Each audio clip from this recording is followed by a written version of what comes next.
కేంద్ర రాష్ట్ర ప్రభుత్వాలు ఫిజియోథెరపీ కౌన్సిల్ ఏర్పాటు చేయాలంటూ వి ఫిజియోస్ అసోసియేషన్ నిరాహార దీక్ష చేపట్టింది. విజయవాడలో నిర్వహించిన దీక్షలో 13 జిల్లాల నుంచి మహిళా ఫిజియోథెరపిస్టులు పాల్గొన్నారు.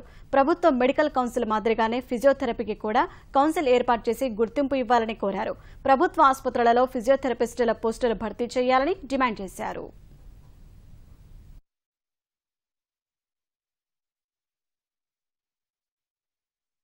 మాకు ఒక రికగ్నిషన్ కావాలి, central wide and state wide.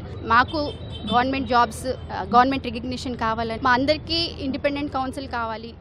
మేము ఈరోజు డాక్టర్ ఉమాశంకర్ మొహంతి సార్ని సపోర్ట్ చేస్తూ ఇక్కడ హంగ్రీ స్ట్రైక్ చేస్తున్నాము. మేము 4.5 years ఎడ్యుకేషన్ కంప్లీట్ చేస్తున్నామండి. మాకు పీజీస్ చేస్తున్నాం, పిహెచ్డీస్ చేస్తున్నాం. మాకు ఈక్వాలిటీ కావాలి, రైట్ కావాలి. We need government colleges, government jobs and we need government recognition అండి. మాకు స్టేట్లో కౌన్సిల్ లేదు. 13 రాష్ట్రాల నుంచి ఎంతోమంది ఎన్నోసార్లు మేము రిప్రజెంటేషన్స్ ఇచ్చాము, కానీ మాకేమి సాకుగా ప్రవహించారు.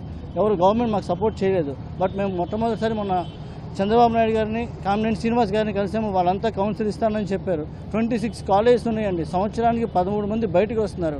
మాకు ఈ కౌన్సిల్ అనేది వస్తే మా కోర్స్కి ఒక స్టాండర్డైజేషన్ వస్తుంది, మా కోర్స్కి ఒక రికగ్నిషన్ వస్తుంది, మాకు గవర్నమెంట్ కాలేజెస్ వస్తాయి, గవర్నమెంట్ జాబ్స్ వస్తాయి.